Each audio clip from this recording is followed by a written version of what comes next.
For centuries, a quiet war over perception has been waged, not with weapons, but with lines on paper. Europe and other wealthy nations have mastered the art of cartographic manipulation, stretching their borders across world maps while shrinking Africa, Asia, and South America into seeming insignificance. It's no accident. These distortions reinforce an illusion of dominance, making powerful nations appear larger, wealthier, and more important than they truly are. The Mercator map, still hanging in classrooms worldwide, is the ultimate propaganda tool. Greenland ballooned to rival Africa, Europe centered as the globe's crown jewel, while the global south fades into the margins.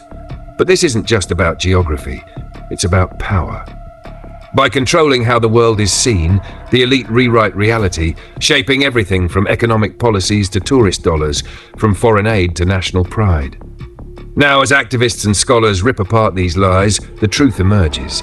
Africa could swallow Europe, China and the US combined with room to spare. South America dwarfs Europe. India's true size shocks those raised on Western maps. The deception runs deep, but the fight back has begun. From classrooms to boardrooms, a revolution in perspective is unfolding, proving that while maps may lie, the world refuses to be erased. The question remains, if we can't trust the maps we grew up with, what other illusions have we been sold? Imagine trying to draw an accurate world map. It's far more complicated than it seems.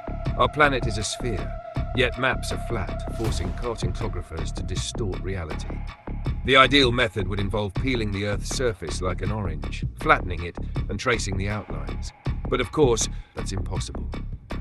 As a result, nearly every world map we know is misleading, warping our perception of geography.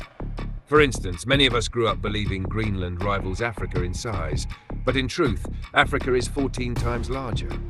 Similarly, Alaska appears bigger than Mexico on most maps, yet the opposite is true.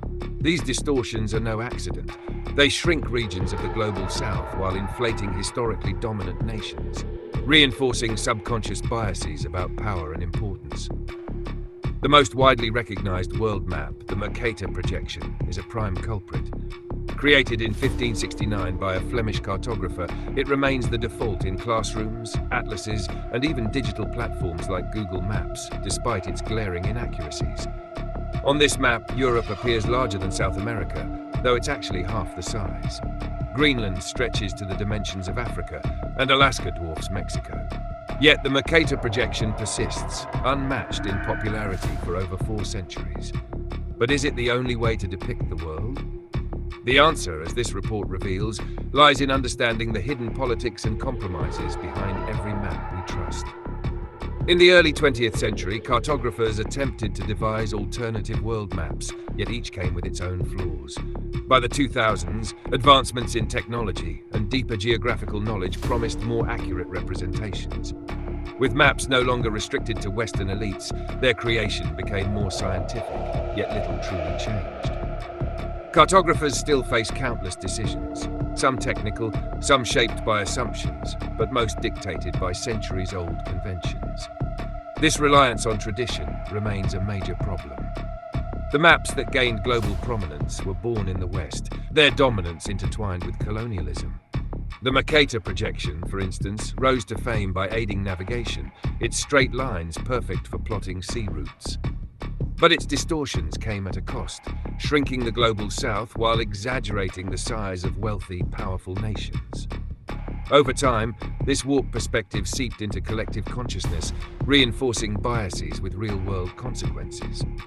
Experts argue that Asia and Africa have suffered the most, as distorted maps influence everything from economic investments to tourism.